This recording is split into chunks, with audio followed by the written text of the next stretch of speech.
बोलिए सियावर रामचंद्र की, मां मुंडेश्वरी की। आज नेता साथियों जब आग्रह करने आए, ये 1 साल का चुनाव है और 1 साल के चुनाव में कोई सरकार हमारी नहीं बदलनी। सरकार आदरणीय नीतीश कुमार जी के नेतृत्व में चल रहा है और आगे भी चलेगा, लेकिन एक विश्वास हमें चाहिए।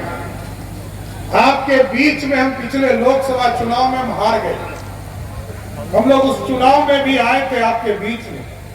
गलतफहमी में मत पड़िए, इस देश में फिर से मोदी जी ही आ रहे हैं और आपको दिखा फिर से मोदी जी ही देश के प्रधानमंत्री।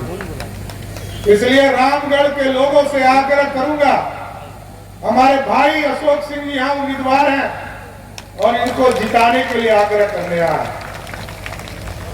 तो 16 फिल्म में भी एक रामगढ़ था साथियों, उसमें तो गब्बर सिंह से लोग डरते थे, यहाँ डर नहीं मिल रहे हैं। पक्का था, पिछला चुनाव तो आप डर गए थे, इसलिए मैं साफ साफ बोलता हूँ। मैं राजनीति में बहुत साफ साफ बोलने के लिए जाने जाता हूँ, लेकिन साथियों हम आग्रह करेंगे, निवेदन करेंगे, अब गब्बर सिंह से डरने की जरूरत आपको नहीं है।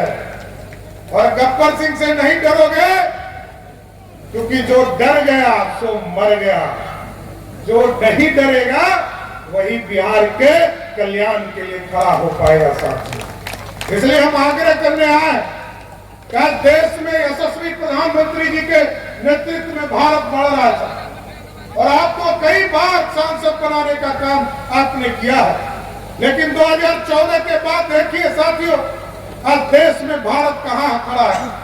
दुनिया में कभी भारत की ओर देखता नहीं था लोग, लेकिन आज यशस्वी प्रधानमंत्री नरेंद्र मोदी जी के तरफ देखता है। यूक्रेन और रशिया की लड़ाई हुई, आप याद कीजिए साथ, कोई अपने देश के लोगों को निकालने वाला नहीं था, लेकिन मोदी जी ने कहा भारत के बच्चे जो यूक्रेन में पढ़ने आए हैं उसको हम सिर्फ पैसे दिलाकर भारत ले जाएंगे। और जब मोदी जी ने फोन किया पुतिन जी को, कहा कि युद्ध रोको, युद्ध रुक गया। और जब मोदी जी से पुतिन जी ने पूछा कि युद्ध तो रोक दिया मोदी जी, अब भारत के बच्चे निकलेंगे कैसे? मोदी जी ने कहा जिस बच्चे के हाथ में तिरंगा होगा वही भारत का बच्चा होगा। आज ये ताकत है साथी, आज ये ताकत है हमारे पास। दुनिया में दादा माना जाता था अमेरिका, इंग्लैंड को, जापान को। आज युद्ध चल रहे हैं, सब कह रहा है मोदी जी आइए, हमसे वार्ता कीजिए और हमारा सॉल्यूशन कीजिए। पुतिन भी कह रहे हैं कि मोदी यदि आएंगे तो हम युद्ध रोकने का काम करेंगे।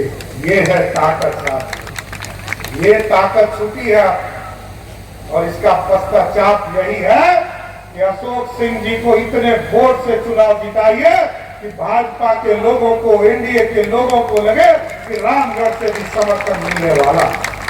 आज साथियों हम कुछ दिन पहले आए थे आपके बीच और हमारे मुख्यमंत्री जी दोनों आए। 15 साल तक यहाँ के गब्बर सिंह ने बिहार सरकार में मंत्री के तौर पर काम किया, आप लोगों ने सांसद भी बनाने का काम किया। साथियों याद कीजिए 15 साल में एक नहर भी खड़ा नहीं हो पाया, लेकिन जब नीतीश कुमार जी, अशोक सिंह जी का प्रयास शुरू हुआ तो पिछले दिनों हम आए थे और लिफ्ट इरिगेशन के माध्यम से पानी पहुंचाने का काम शुरू किया गया। हम एक एक किसान को आश्वस्त करना चाहते हैं कि एकदम जमुनिया हो या कहीं और भी लिफ्ट इरिगेशन का काम करना हो, उसको नीतीश कुमार की सरकार गंगा से पानी देने का काम जरूर करने का काम करेगी। और ये हमारा प्रोजेक्ट है साथियों, गठबंधन जिंदाबाद। तो साथियों ये हमारा कमिटमेंट है कि यहाँ के किसानों के प्रति। इरिगेशन का काम हम लगातार कर रहे हैं। पिछले दिनों आदरणीय मुख्यमंत्री जी के साथ हम आए थे और आगे भी आएंगे और चुनाव के बाद भी आएंगे। और चुनाव के बाद आकर रामगढ़ के जो सपने हैं उसको भी साकार करने का काम आदरणीय नीतीश कुमार के नेतृत्व में किया जाएगा। हम लोग लगातार चिंता कर रहे हैं किस तरह सासाराम पानी पहुंचे, कैसे कैमूर पानी पहुंचे, कैसे मोहनिया पानी पहुंचे, कैसे रामगढ़ पानी पहुंचे, कैसे हम औरंगाबाद पानी ले जाने का काम करें। एकदम इसकी पूरी व्यवस्था कर रहे हैं। अभी बक्सर से लेकर आदरणीय प्रधानमंत्री जी को धन्यवाद देना चाहता हूं साथियों इस मंच के माध्यम से कि लगभग 60,000 करोड़ का प्रोजेक्ट हमें मिला और बक्सर से लेकर भागलपुर तक के 4 लेन एक्सप्रेसवे का काम हम शुरू कर रहे हैं। हम पूरी तरह जितनी नदियां हैं सबको रोकेंगे, चाहे वो सोन नदी हो, चाहे वो पुनपुन हो, चाहे वो क्यूल हो, चाहे वो बड़वा नदी हो, सब में डैम को बनाएंगे और इरिगेशन के माध्यम से किसानों को पानी पहुंचाने का काम करेंगे। ये तो हमारा धान का कटोरा वाला इलाका है साहब। यहाँ तो पूरी तरह आप जो चावल उत्पादन करते हैं वो हमारा प्रतीक है, हमको देखा जाता है। इसलिए नौजवानों से भी आग्रह करूंगा, किसानों की चिंता तो हम करेंगे, इसके साथ साथ अभी हम लोगों ने पूरे नॉर्थ बिहार में तो पूरे पानी की दिक्कत नहीं है, लेकिन साउथ बिहार में हमारे पानी की स्थिति गड़बड़ाती है।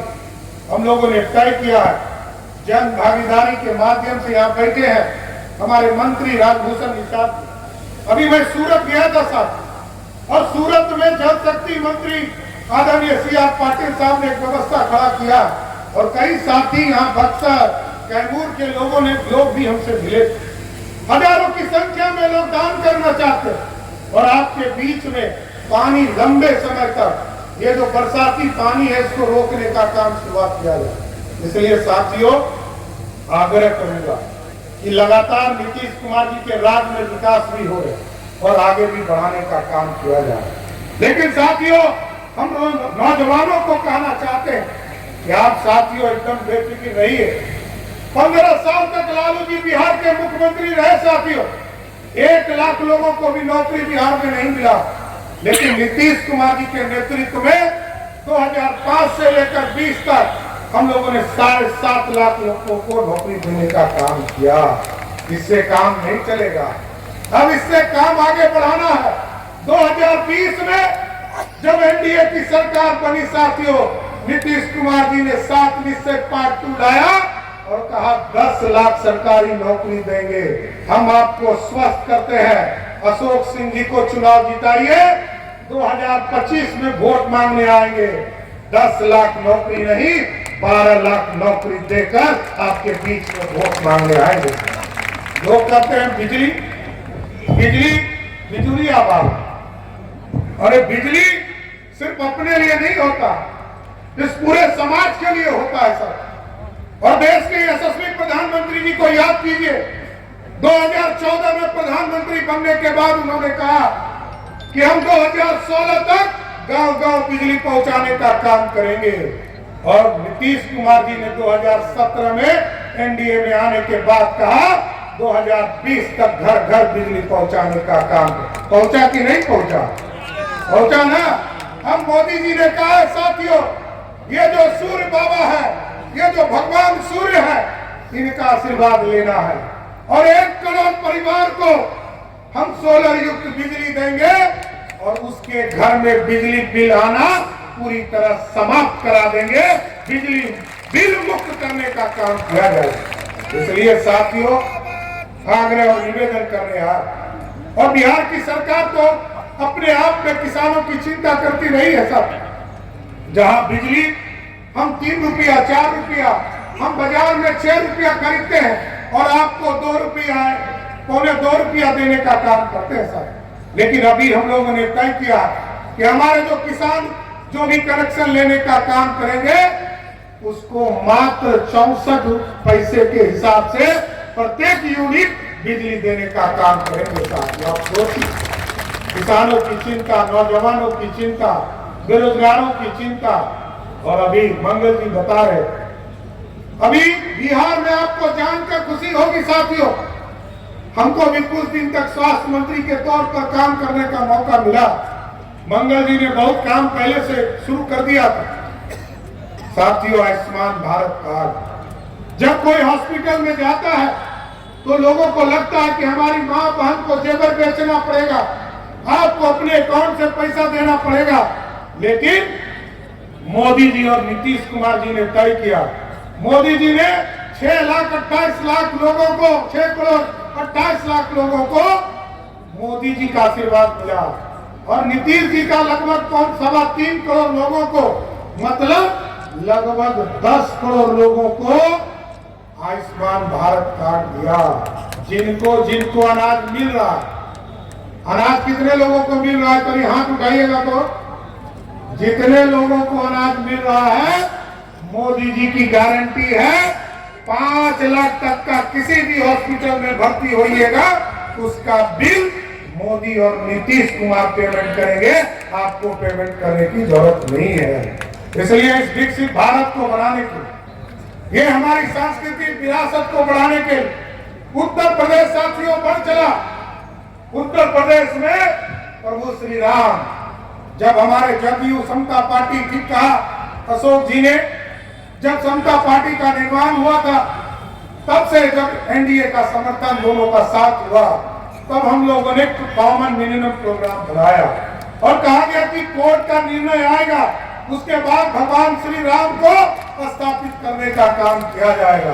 भारतीय जनता पार्टी विश्व हिंदू परिषद के लोग लोअर कोर्ट लड़े, हाई कोर्ट लड़े, सुप्रीम कोर्ट लड़े और जब सुप्रीम कोर्ट में जीत गए तब अयोध्या में भव्य श्री राम का मंदिर स्थापित करने का काम किया गया। और इसलिए मैं आश्वस्त करता हूं बिहार के लोगों को, जिस तरह उत्तर प्रदेश में प्रभु श्री राम को स्थापित करने का काम किया गया है, हम लोगों ने भी तय किया है सीतामढ़ी में भी माँ सीता को भी भव्य सीता मंदिर में स्थापित करने का काम किया जाए। इसलिए साथियों, आप लोगों से यही आग्रह करूंगा, निवेदन करूंगा, बिहार के विकास के लिए, देश को ताकत देने के लिए, मोदी जी और नीतीश कुमार जी को ताकत देने के लिए, और यहाँ पर हमारे भाई, बड़े भाई उपेंद्र कुशवाहा जी बैठे, सभी लोगों को ताकत देने के लिए आप एक वोट 13 तारीख को कमल छाप के निशान पर दीजिएगा और जैसे ही कमल छाप के निशान को दीजिएगा